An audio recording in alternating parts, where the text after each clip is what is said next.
and welcome to Heart Nation. I'm Zakariya Adeel. And I'm Shuva. And today we have another wonderful guest here with us in our Heart Nation studios. Yes, so we have Amber with us today. Hello, Amber. Hi, thanks for having me. Thank you so much for joining us. So Amber is a meditation teacher and a healing facilitator, and she's going to be talking a bit about what she does today. So yes, welcome, Amber. Thank you. Thank you both. So we'd like to start by asking you what you do. Maybe you could just tell us a bit about what type of meditation you practice and then how you got into that. Sure. So there's two main things that I do. I teach Ascension Meditation, and also I help people who are in pain, so are suffering from physical ailments that cause them pain, whether from an injury or condition, and say they've tried medications and maybe even surgery and are looking for alternatives that work. So so I have my program called Pain-Free Living, and my services essentially help people to recover from pain rather than just manage it. Right, so do you try and get to the core of someone's problem as opposed to just put a sticking plaster on top of it, like what a lot of the other mainstream treatments probably do? Yeah, absolutely. Yep. So the key aspects of my work involve healing at the core, nourishing the body, quietening the mind, and understanding your uniqueness. So for me, those four elements are crucial to helping for a person to fully recover and heal from an experience that is still causing them pain. Right, so you work very much with the body and mind connection then? Yes, yeah. How did you get into that? Well, so as a teenager, I was introduced to all things mind, body, spirit when my mum took me along to these mind, body, spirit festivals and so forth. And so I always had an interest when I'd go around to these exhibitions and I'd see these different stalls of all these natural ways of healing, and I just found it really fascinating. And in secondary school, I always used to read my star signs, and so I have that interest in astrology as you know, your passion there, and so I've always been open to it. And in my 20s, that's when I came across various different things concerning personal development and spiritual development, and what really pushed me into exploring it more seriously and then taking it to a professional level was when I was working frontline as a police officer, and I had several injuries on duty, suffered PTSD, and found that a lot of the times I was doing my best to manage the situation, and it wasn't to the point where it was the last injury where I thought, you know what, it's not enough just to take some pills and then just carry on. I really wanted to heal properly, and because I was told to take antidepressants and as a way of managing PTSD, and that actually made it worse for me. I know that many people are coping and surviving on antidepressants and it works for some. For me, it just made things worse. I suffered nightmares, hearing sounds and voices, all kinds of things, and it was as a result of taking something that I thought would help me to be well again. And that's when it was like, hang on, I need to heal properly, naturally, and go back to what I've learned and what I knew was possible for our health and our well-being.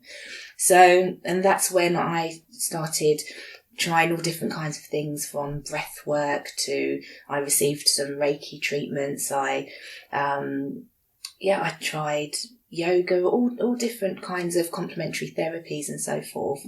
And I decided to then study and qualify and get qualified in some of those practices that I felt were most powerful and quick and and gentle as well, because I also had some experiences where I found that some treatments weren't gentle, and I found that I've had to feel more pain in order to heal it.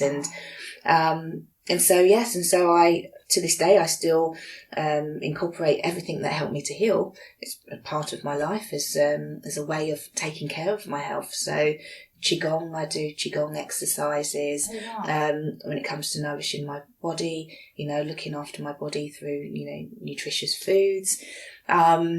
So ultimately, it was through a crisis and recognising that I just can't go on through just managing and trying to, dumb down the symptoms with synthetic substances that don't help you to fully heal and get to the core of the issue. Yeah. Are you very different now to what you were like as a police officer? Because I can't even imagine you as a police officer. Really, yes. Yeah. So for me, I would say I'm still, I'd say I'm very similar to how I was before.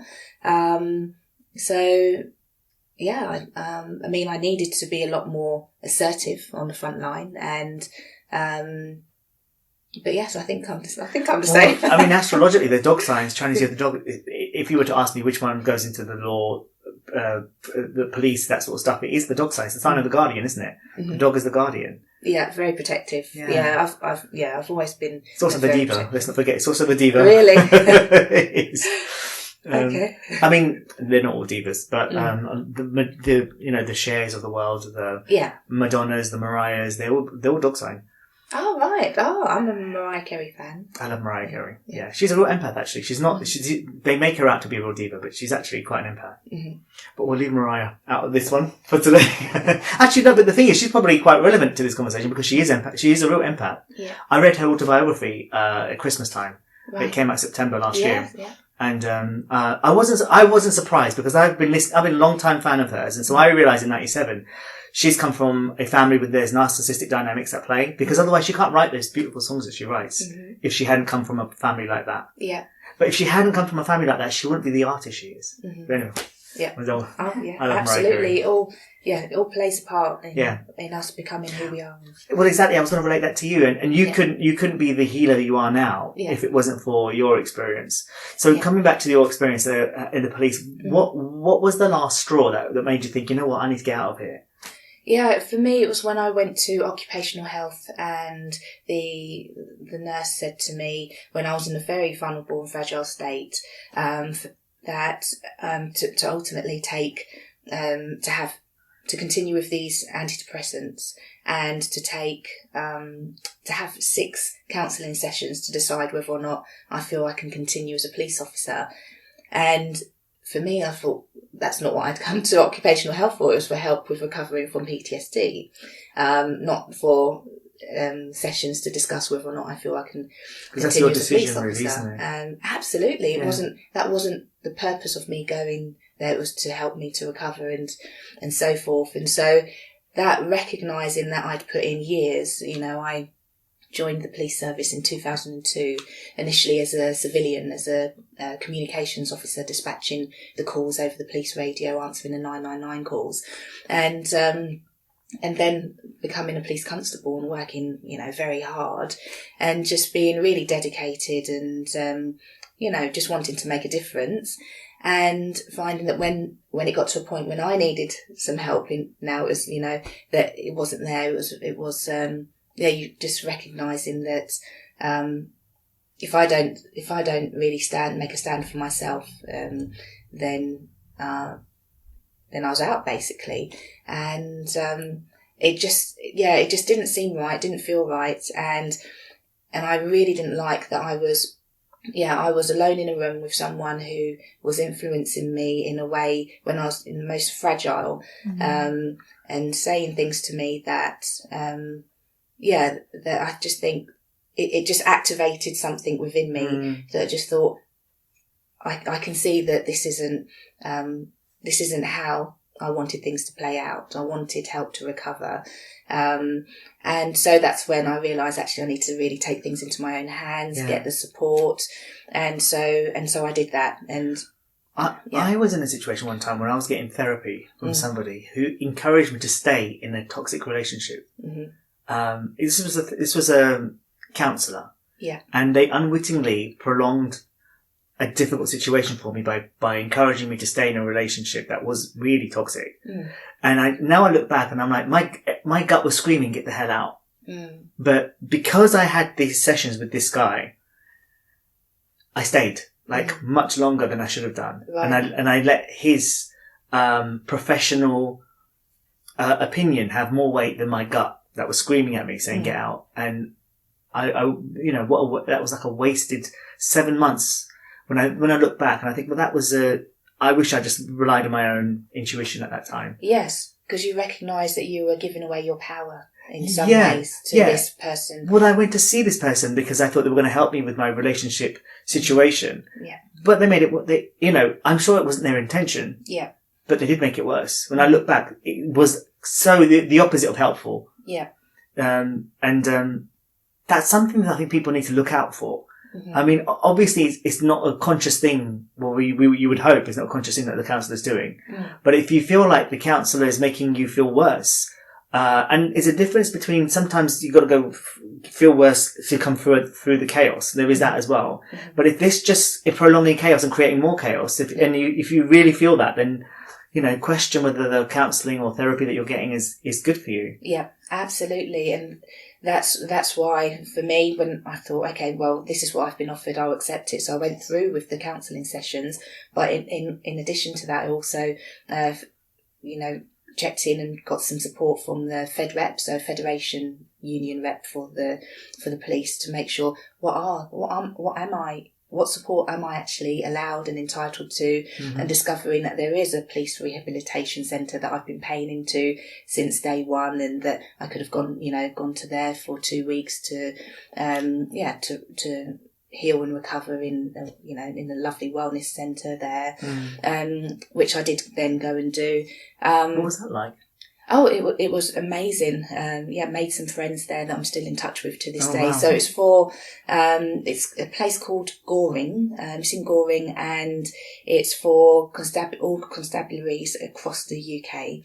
And so, I met officers from all different counties that have had injury, whether mm-hmm. it be a mental, emotional injury or physical injury on duty. And the facilities were amazing. It's like a big, out in the country, a big, lovely venue. And there are even rooms available for families. So for like single parents, police officers who didn't have anybody to look after their children while they stayed in Goring. So, wow. So recognising that actually there are different supports available, not just to take antidepressants for a number of weeks or months and have counselling sessions. Mm. And so then I was referred for EMDR, which is a form of, complementary therapy that helped to clear the PTSD. The eye movement thing. That's it. Yeah. So I had those sessions. Was that helpful for you? Yeah, it cleared it. Oh, wow. It cleared it for me. I thought it was brilliant. There's also something called brain spotting, which uses similar... Yeah, it comes under the same umbrella. Yeah, it does, yeah. And I've tried the EMDR. I haven't tried the brain spotting. Mm-hmm. And it did clear some. But what I've read recently is that if certain trauma is too big, the EMDR won't work. Okay. I can't remember who said that. Pete Walker said that. Pete Walker. Right. If the trauma is too big, the EMDR won't be able to clear everything. Okay. And I don't know about brain spotting because it's quite new. People don't know about that one. Yeah, I have a friend who does that, and she's brilliant at it, and she's had some amazing results with brain spotting. With EDMR, I've got some friends who are police officers who, one who similarly suffered PTSD from an incident on duty. I recommended that she went and tried that, and she said it helped massively for her. So, I mean, there's lots of different treatments and therapies out there, and I guess it's about finding the right form for you and the right practitioner for you as well. And so when it comes to like the person that you went to for support in relation to your relationship, that's why I call myself a facilitator now, because more so than a healer, because ultimately I'm facilitating your healing journey.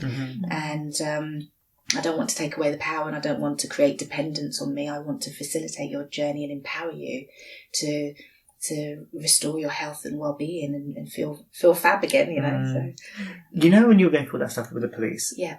If you could look back and think, like, what was my biggest learning lesson from all of this? What was the universe trying to tell me? What do you think that was? What was the biggest thing you've learned throughout that experience? Yeah. One is to be more selective around who I go to for help, and recognising that, you know, people do have good intentions and want to do their best, but their experiences perhaps may not be what will work for you. And so, so being more selective and pausing before jumping into a solution. So, so I'd say recognising that once you're in the space of, okay, can't do this alone, I need some help, and then exploring what all the options are before going forward and just, you know, doing that. What was the other lesson? It's around, you know, claiming our power and not giving away our power. The thing around questioning things and standing up for myself. What other insights were there? And asking for what you want. And when something really doesn't sit with you, you know, being told that actually this is what you need, and thinking, actually, okay, it may be that eventually I leave the police service, but right now, while I'm in the middle of taking these medications that don't work for me, and all of those things, that actually surely recovery is number one, rather than, you know, almost like pushing somebody out when they've got a clear, good track record, and they're literally asking for help. So asking more questions, I think. That's not something you could control, though, because that's the police doing that. Which I'm really, I don't know if I'm surprised to hear that, but that's quite shocking. That they were kind of, basically, you're not useful to us anymore, get out. Is that how it felt? It felt that I was being manipulated, and not being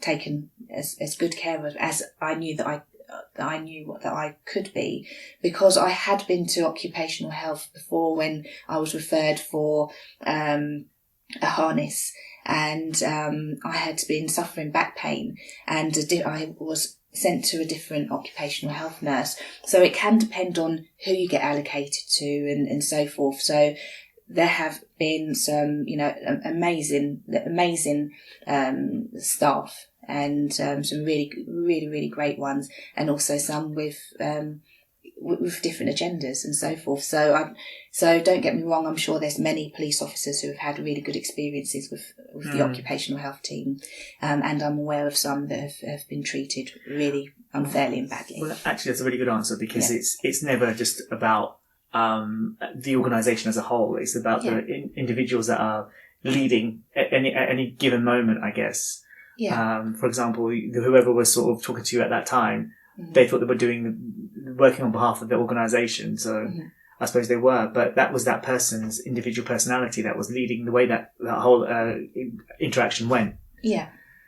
But that's a good point. And also, when you're feeling pressured to do something, to stop and to you know, find someone that you trust to say, this is what's happening. Because I remember at the time, I was given 2 weeks off and told, you know, take antidepressants for two weeks, then review it and then return on duty. And during those 2 weeks, I was told, you know, by the doctor just to rest and so forth. And that was my plan. And then to receive a phone call from occupational health and saying, actually, we want you to come in as soon as possible. We want to see you and so forth. And I just thought, I actually didn't want to go back into a police station during that time of recovery. I just wanted to rest.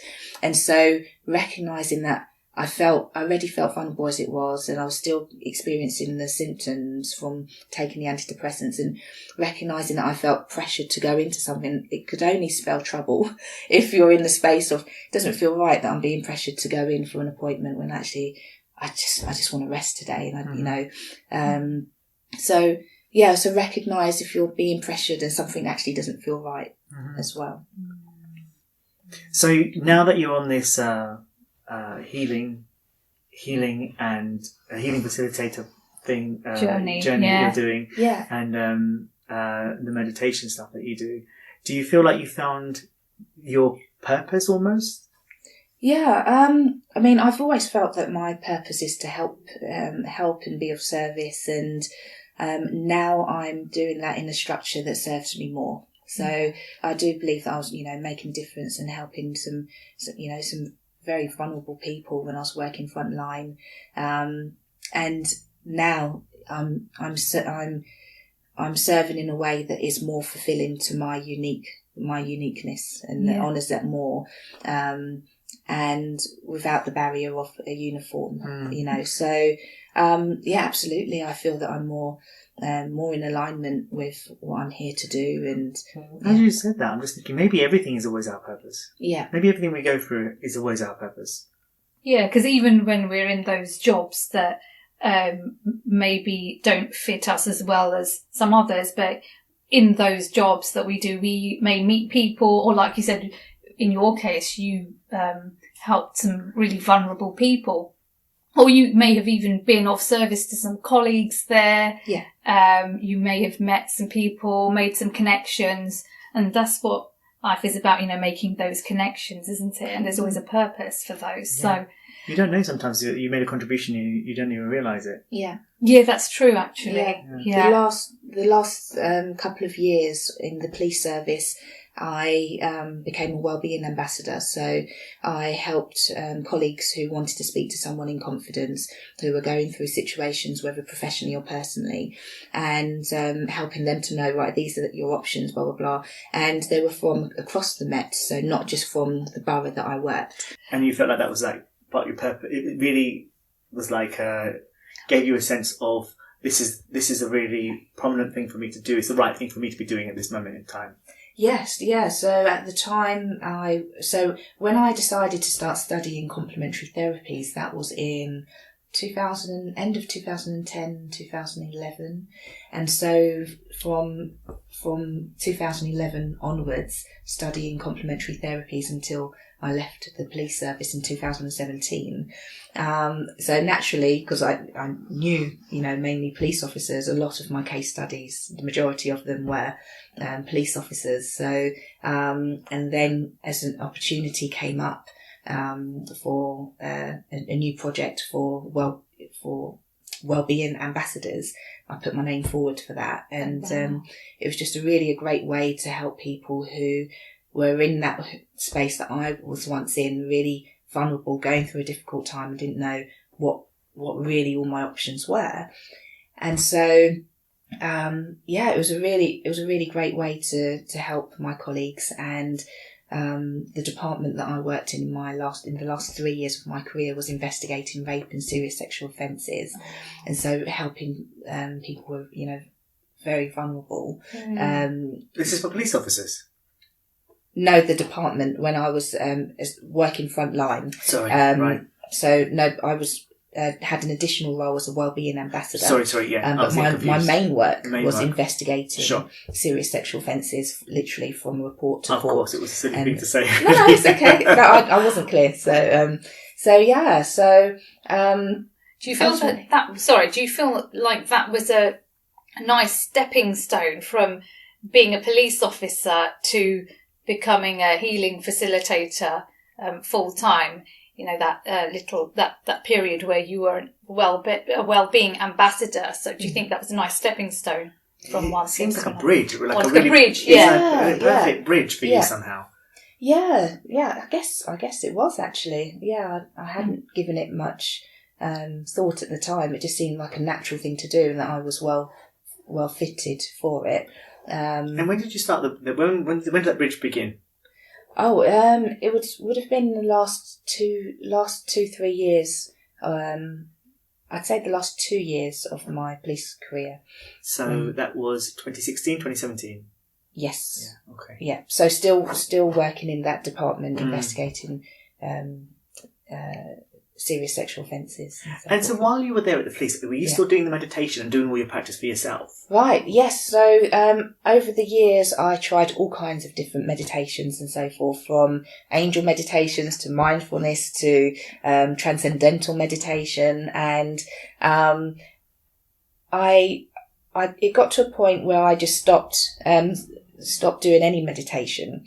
And whilst TM worked for me and the others helped, I went through a time when I was trying to sell my home, and it was on the property market for like 2 years, and I just felt really trapped. I wanted to leave the police service. I wanted to move on and, pursue a new career and so forth. And I just found it really difficult to sell my home and all of that, and just had so much stress with it.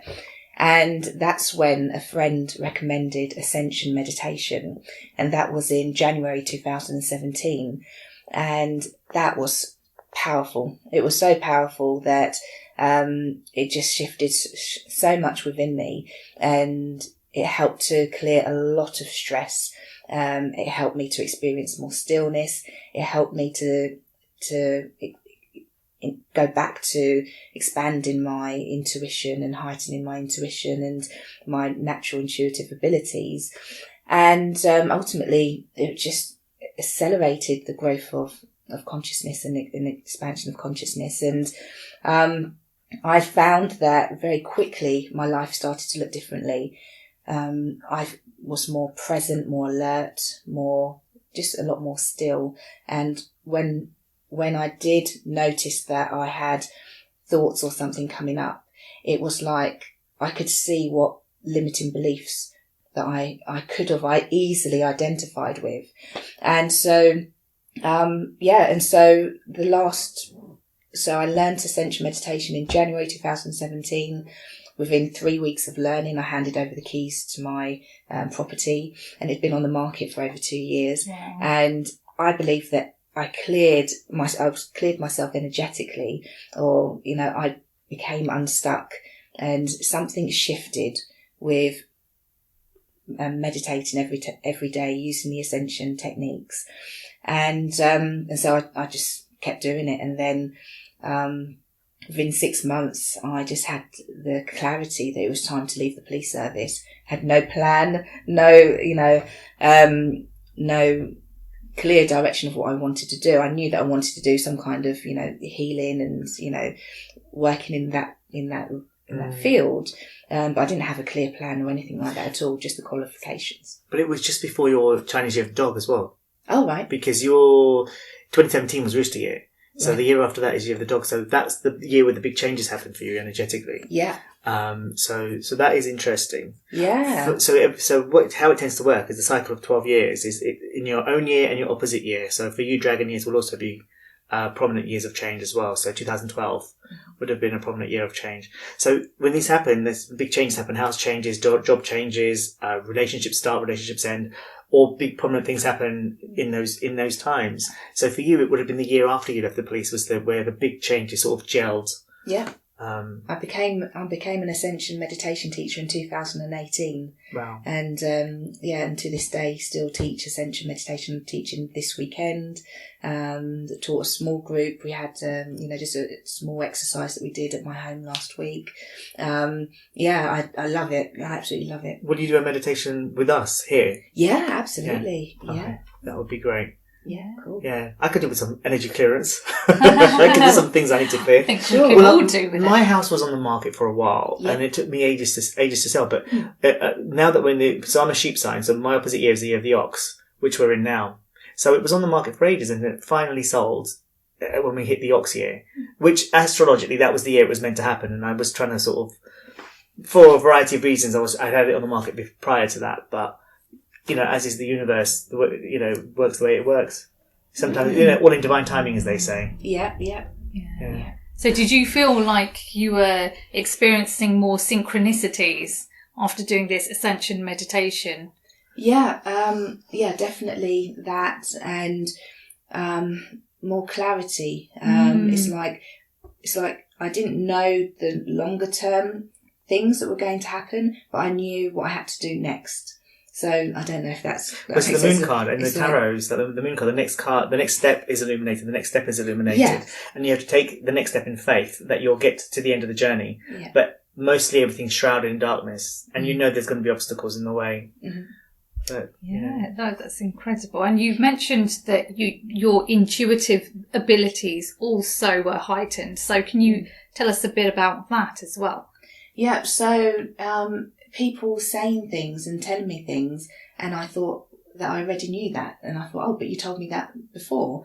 And they're like, no, this is the first time actually sharing this with you. And I was like, oh, but I already knew that. And that's okay. But things, and also watching things unfolding and recognising, oh, I've seen this before, or I know what's happening here. And so I also, as part of when I was studying the complementary therapies, I studied angel cards and the angel tarot cards. Oh, the Doreen Virtue one. Yeah, that's right. I did that as well. Oh, cool. Yeah. And so she's a dog sign, by the way. Who? Doreen Virtue, dog Taurus. Yeah, goddess chart. Right. Yeah. Cool. Sorry. So that's okay. I can feel a sneeze going to come on, just to warn you. Let it come. And so, yes. And so I guess with that, and what I found is that it's like the cards are almost validating, as opposed to actually, it's like I could give guidance and insights and so forth without the cards, but they were just an additional confirmation tool kind of thing. Yeah, I find that's the case. When people come to me, they usually know what the truth is. When I do a reading for them, it's a case of you've just validated what I actually thought, and yes. Maybe that's the point. That's the point. Yeah, sometimes that's what people need, of feeling doubtful or just feeling uncertain. And then sort of expand that a little bit. Say, okay, here's some guidance. If you go this way, this could happen. If you go this way, this could happen. Yeah. Yeah, but really, they know what they need to do most of the time. They just want somebody else to say, yeah, this is how things are going to pan out. Yeah, it helps to give peace of mind. Yeah. And yeah, I did an interview with Richard Willett on his show, The Glitch in the Code, a few weeks ago now, 2 weeks ago. And in it, it was the Ask the Cards session. And in it was talking about, he was asking me questions about what's happening in this COVID environment and everything, and what's going to happen in the future. And I did sort of say at the beginning of that the future isn't really set in the majority of the future isn't set in stone. It's like a small amount of it is, but the majority of it isn't. It's in flux. And depending on what because we're talking about what's happening with the collective, depending on how the collective consciousness gets molded, it's going to change, right? But I feel like I accidentally gave some negative affirmations as part of that. And I would have wanted to do like a Ho'oponopono meditation or some sort of meditation at the end of it to clear it, but we ran out of time, so I didn't get a chance to do that. So I was going to record a separate Ho'oponopono meditation myself to clear those things. But then we knew you were coming today, and we thought, actually, let's let you do the meditation, if you're okay with that. Sure. Yeah. And then, just to give us a positive affirmations about, sending positive vibrations, high frequency vibrations, so that we can help mold the future in a positive direction, as opposed to heading down. It's like the future is like 3 lanes. It's like you're driving along and you're in this lane. But you could be in this lane or you could be in this lane. It just depends on where the collective unconscious is at any moment in time. So we could be in this lane going down here. We don't want to go that way. We want to go that way. We want to go in that third lane. So if we shift the consciousness, individually, and as more and more people shift that, then we're going to be inching our way into the other lanes. And that's how, I feel like we need to start moving. Because when I looked at those cards on that day, didn't look good. Two months prior to that, it was better. But 2 months after, it wasn't good. I checked a few days after that and it was the same. And so I'm thinking, okay, we're not shifting. So then I thought we need to do some meditation or something to help shift that energy and raise the vibration collectively within this community. Yeah. And so I didn't want to miss this interview with you because some things are happening and I'm like, oh my God, I'm so tired. I'm not sure I can do it. But I thought, no, I'm going to continue. Cool. And I'm really glad. So I am sorry, by the way, if I'm a bit low energy today, but actually I don't feel low energy. I feel all right. Yeah, you if anything, I feel a bit high. Yeah, it's all good. All good. So, shall we close our eyes? And I'll guide you through a very step-by-step through a practical exercise. Now, all I want you to do is simply count anything that comes into your awareness. And so don't start counting just yet. I'm going to give you the instructions. If you notice a sound, you count that as 1. If you notice a thought, 2. Then another thought, 3. You notice a feeling in your body, a sensation, 4. All you have to do for this exercise is simply to count. You're just going to do this for a minute or so, and I'll tell you when to stop. Please begin.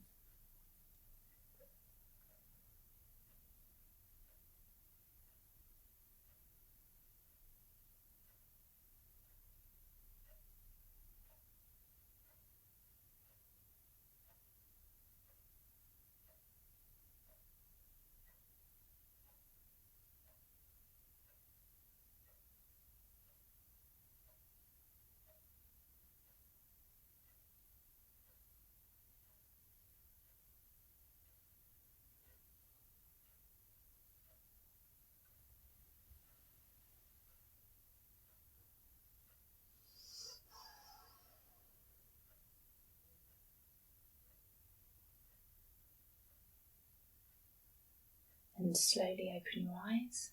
Please remember your number. Shuva, how many did you count altogether? 9. 9. Very good. Was it easy? It was, yeah. It was pretty easy, yeah. Good. How many did you count? 11. 11. Was it easy to do that? Yeah. Brilliant. And did you notice what happened to the thoughts as you counted them? For me, they were getting less and less as I went along. Mm-hmm. And yeah, the gap was sort of getting a lot longer in between. Brilliant. Okay. And so now close your eyes. And now you don't need to count anything at all. All you need to do is simply watch and allow. You don't need to push any thoughts away. Just simply watch, listen, observe. And when the time is up, I'll let you know.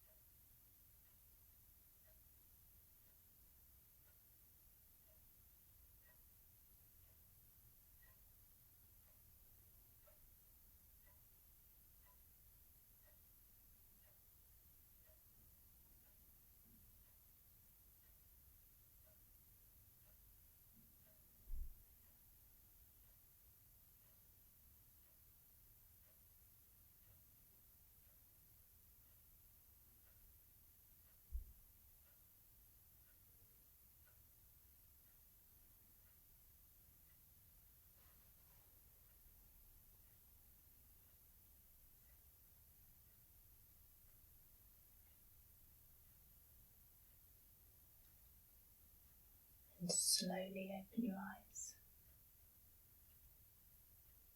Was it easy? I think so, because I wasn't putting too much pressure on myself to count the thoughts. Mm. So, yeah. Yeah. How's it for you, Adeel? Yeah, the same really, with what you just said. I mean, I've always found meditation that sort of, I like to do the guided meditations. Yeah. And obviously I sometimes I lead guided meditations and I do Ho'oponopono meditations. But just sort of quiet, silent meditations, I feel like sometimes I can really get into it and sometimes I just struggle. Mm-hmm. But I thought somehow with that previous counting exercise and then this one afterwards, somehow it made it easier for me to just lock straight into the peaceful place somehow. Yeah.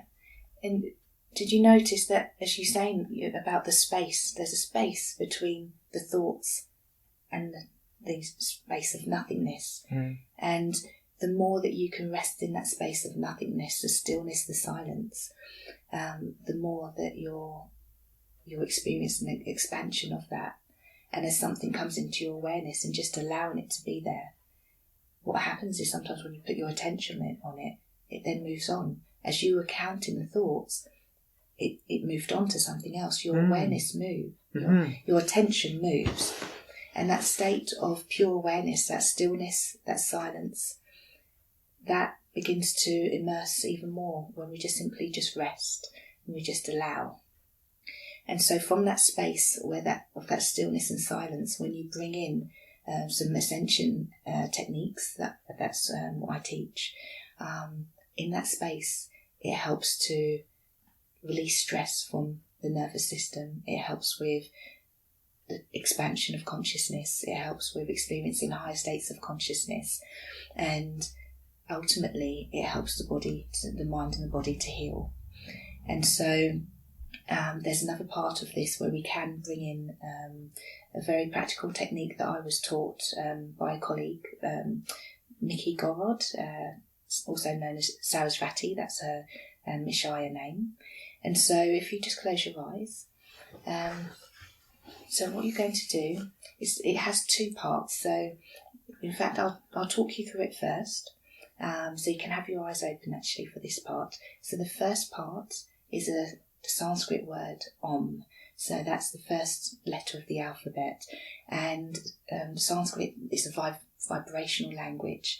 And what we're going to do is we're going to marry that with a word that represents your heart's greatest desire. And so for some people that may be peace, may be joy, it may be freedom, unconditional love. What for you is your heart's greatest desire?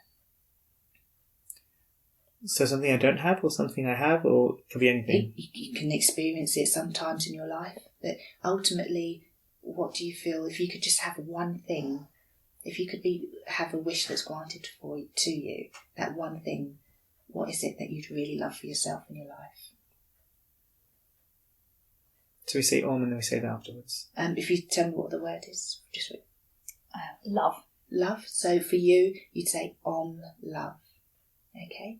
Or you'll think that. I was going to say romance. Romance. And if you had romance in your life, what would that give you? Connection. And so, perhaps... I just don't want to say love because Shuva's already said love, so I don't want to copy her. Oh, it's fine. When I taught this last week, about 3 people had peace. 2 people had joy. So it's absolutely fine. Okay, all right. I'll say love as well then. Does that resonate for you more than connection? I quite like to be specific. Yeah. And so maybe connection, actually. Connection. Yeah. Sure. Okay. So, and what this technique does is it helps you to bring more of that experience into your life. So by inserting Om before the word of your heart's greatest desire, love, it helps to bring more of that experience into your life. And so now we'll use the technique, and I'll just give you the steps so you can close your eyes now. But before you do that, yes. Can I ask you a question though? Yeah. So why was romance wrong? It wasn't wrong. I just wanted to see if romance was the ultimate thing that your heart desires, or was it something? Is there something more that romance would give you on a peace? Peace is the thing, but for the first time in my life, I would say I have peace now. Yeah. So that was the big thing in my life. But I feel like touch wood, that God have blessed me with that. Mm-hmm. So the thing that I've wanted properly, but I haven't been able to achieve in the way that I would like, is romantic connection. Yeah. So if you'd really like that, then that you can absolutely use that. I guess like for example, when I do this exercise and people say, do you know, I really want more money, or I really want a car. My heart's greatest desire is to have a car. When I explore further with them, what will that bring for them? For them, it's actually freedom, independence. It's not so much the material thing, it's what is that experience that it will bring. So we want to go for the broader issue, the broader sort of umbrella term, or umbrella emotion, I guess. What happens is that when you do, so for example, choose connection, it can then have a manifestation of all that what you're experiencing in your life. You begin to experience more connection here, there, and everywhere, and then it can lead you to the person you're meant to meet, for example, because you're already in that space of no connections missing in my life. And sometimes when we feel that there's a missing or a void, but ultimately when you fill yourself up with love, then the experience of more love without, when you've already got it within, it unfolds more effortlessly for you. In which case, what I want is self-love. Okay. Yeah. Cool. Yeah. Okay. Yes. Sure. Thank you for explaining that. You're welcome. That's clarified Yeah. this process, and it Yeah. also helped me to think about what it is that I want. Yeah. Good stuff. Yeah. Love it. Okay, so please sit comfortably and close your eyes. And now we begin by simply watching, observing, noticing anything that comes into your awareness.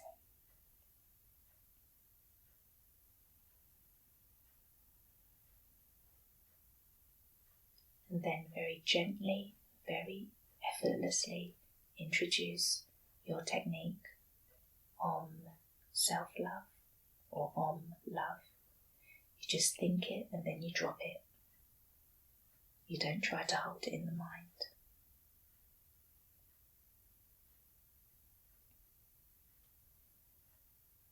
And then you just allow whatever happens to happen naturally as you just observe whatever comes into your awareness.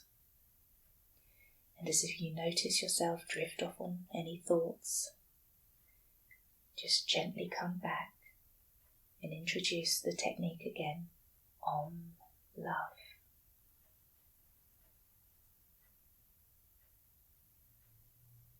And then just let it go and allow whatever wants to happen to happen.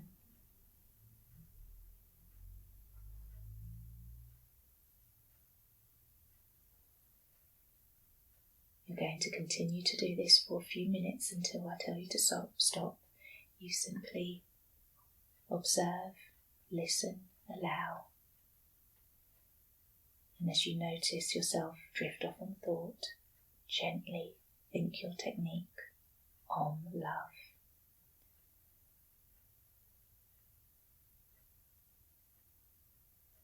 Then let it go and continue the cycle until I tell you to stop.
Slowly open your eyes.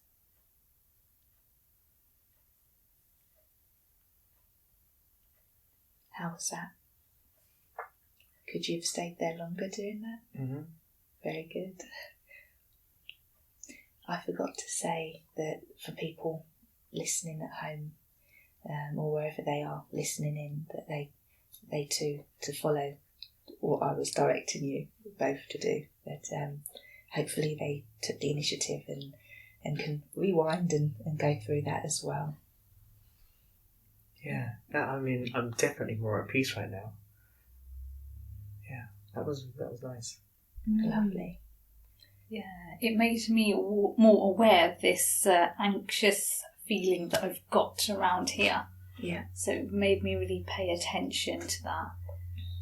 But as we were doing the exercise and meditation, I managed to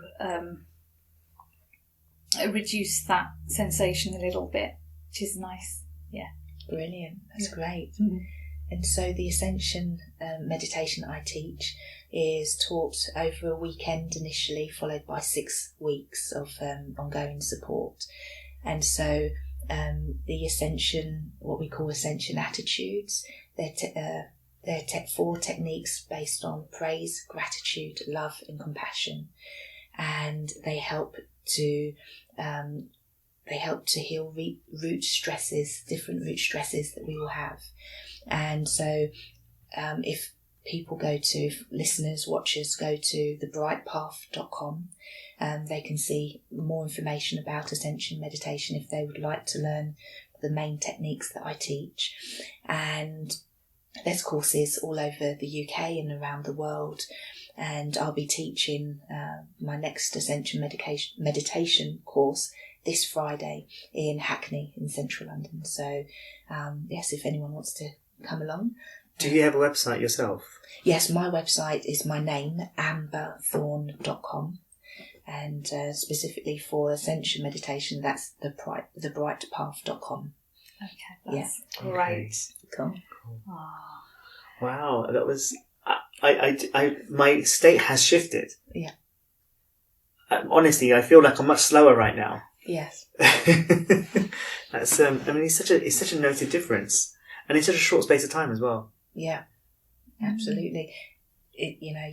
There's sometimes that's all it takes is just a few minutes. When I was working frontline and I learnt the Ascension techniques, sometimes I would just go to the bathroom and just put the lid on the seat, just close my eyes for 5 minutes.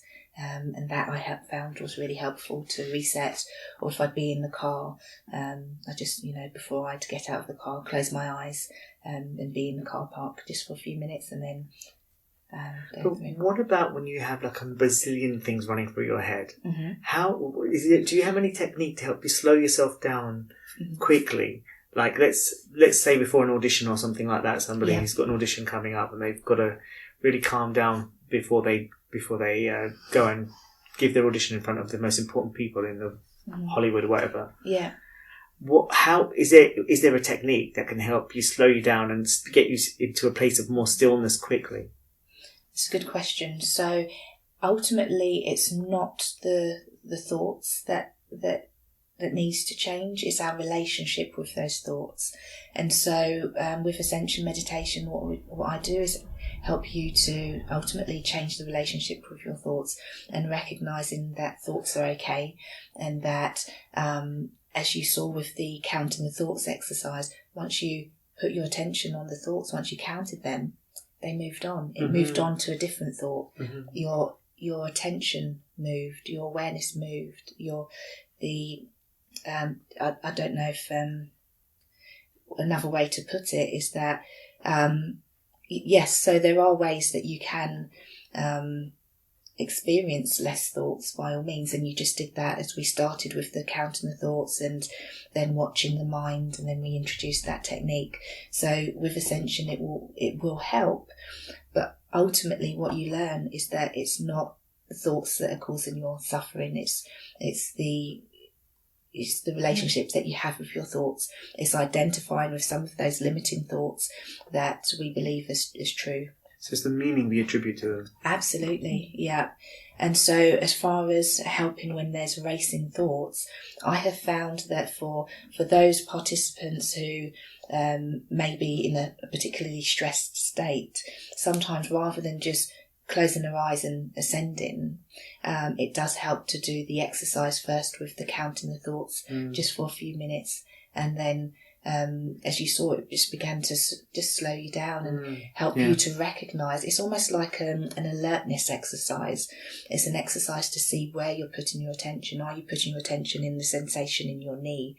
Are you putting is your awareness on the birds that are on the tree outside that are singing a song right now? It's where is your attention moving to each time? So there are simple and practical exercises. There are more exercises that can help with those racing thoughts. Sometimes when you've got racing thoughts going on, sometimes it helps to talk, to share with someone that you trust. Say, this is going on. It's ultimately the thoughts are stress. It's stress moving through the system, and there's something that needs to be resolved. And so sometimes when there are the racing thoughts and there's agitation, sometimes it helps either to write. It may help to talk to someone because there's something has triggered you. Something's really, really upset you or caused stress. And there's an unease, there's an overload of stress on the nervous system. Yeah. Okay, that's interesting. Yeah. Because most of us don't have the thought synapses for positive thinking. A lot of the time, our thoughts are very negative. So, could this sort of meditation that you're doing also help with having more positive thoughts as well?